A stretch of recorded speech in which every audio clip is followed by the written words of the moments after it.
प्राणं प्रजां पशुं कीर्तिं द्रविडं ब्रह्मवर्चसं मह्यं दत्त्वा ब्रह्मलोकम्। ओम शांति शांति शांति।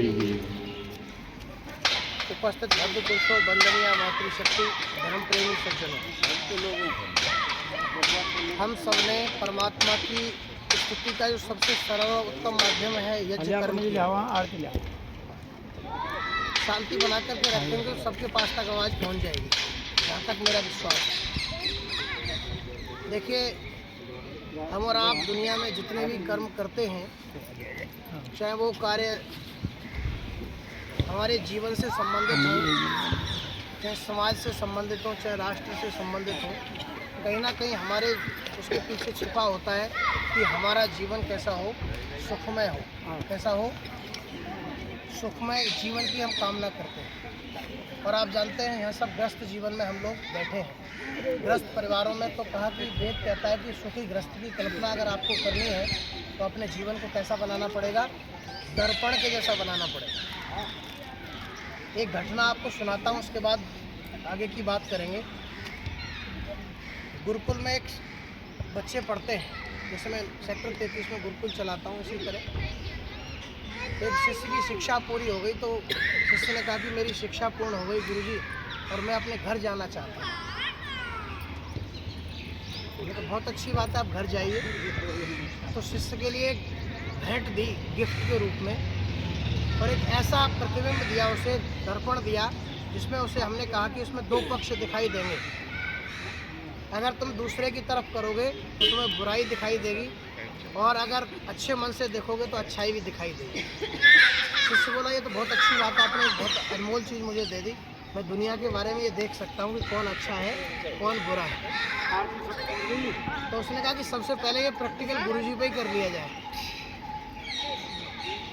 लेकिन आप जानते हो कि गुरु अपने मन में ये बात सोची, उसने गुरुजी को ये बात पता नहीं चली। गुरुजी बोले, तुम चुप कैसे हो गए? बोले, नहीं, कुछ सोच रहा था गुरुजी, आपने जो बात कही है शायद इसका कोई ना कोई अच्छा अर्थ होगा। तो मैं अपने मन में विचार कर रहा था कि मेरे जीवन का उद्धार शायद इस बात से हो जाए। तो उसने गुरुजी की तरफ लेंस को घुमाया तो उसमें गुरुजी की बहुत सारी बुराइयां उसमें दिखाई दी। तो शिष्य बोला, ये बड़ी अच्छी अच्छी बातें बताते हैं, बड़ा अच्छा इन्होंने मुझे जीवन भर पढ़ाया और मुझे इस लायक बना दिया, लेकिन गुरुजी के अंदर तो बड़ी बुराई है। तो उसे उसके मन में गुरुजी के प्रति कुछ इस तरह के भाव आ गए। बोले, अरे नहीं। तो उसके मन से जो सम्मान का भाव था, गुरु के प्रति जो शिष्य का भाव होता है, वो कुछ कम हो गया। प्रणाम करके वो अपने घर की ओर चला गया। रास्ते में उसे उसका एक दोस्त मिला। तो उसने कहा कि अपने दोस्त की भी बुराई देख लेता हूँ। तो उसने दोस्त की तरफ के, आप जानते हो ऐसा कोई आदमी संसार में है जिसके अंदर बुराई ना हो। तो उसे दोस्त के अंदर भी बुराई दिखाई दी। बोले, अरे इसका भी यही हाल है। धीरे धीरे वो अपने घर की ओर बढ़ रहा था।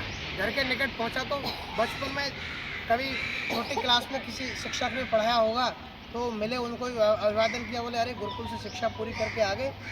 तो बोले, जी। बोला, इनकी भी बुराई देख लेता हूँ। उनके अंदर भी बुराई मिली। फिर अपने घर पहुंचा, माता पिता को प्रणाम किया। तो उसने कहा, पिताजी मेरे बहुत अच्छे हैं, इन्होंने मुझे बड़ी मेहनत से पढ़ाया लिखाया और आज मुझे सब लायक बना दिया। मैं शिक्षा पूर्ण करके संसार में अच्छे कार्यों को करने के लिए अब मैं तैयार होकर के आया हूँ गुरुकुल से। तो मैं क्यों ना अपने पिताजी की तरफ भी देख लूँ एक बार, इनके अंदर भी बुराई है क्या? तो उसने अपने पिताजी के अंदर भी बुराई देखी। तो ये तो बड़े प्रतिष्ठित समाज के व्यक्ति हैं, है ना, सब लोग इनकी बड़ी इज्जत करते हैं, लेकिन इनके अंदर भी बुराई है।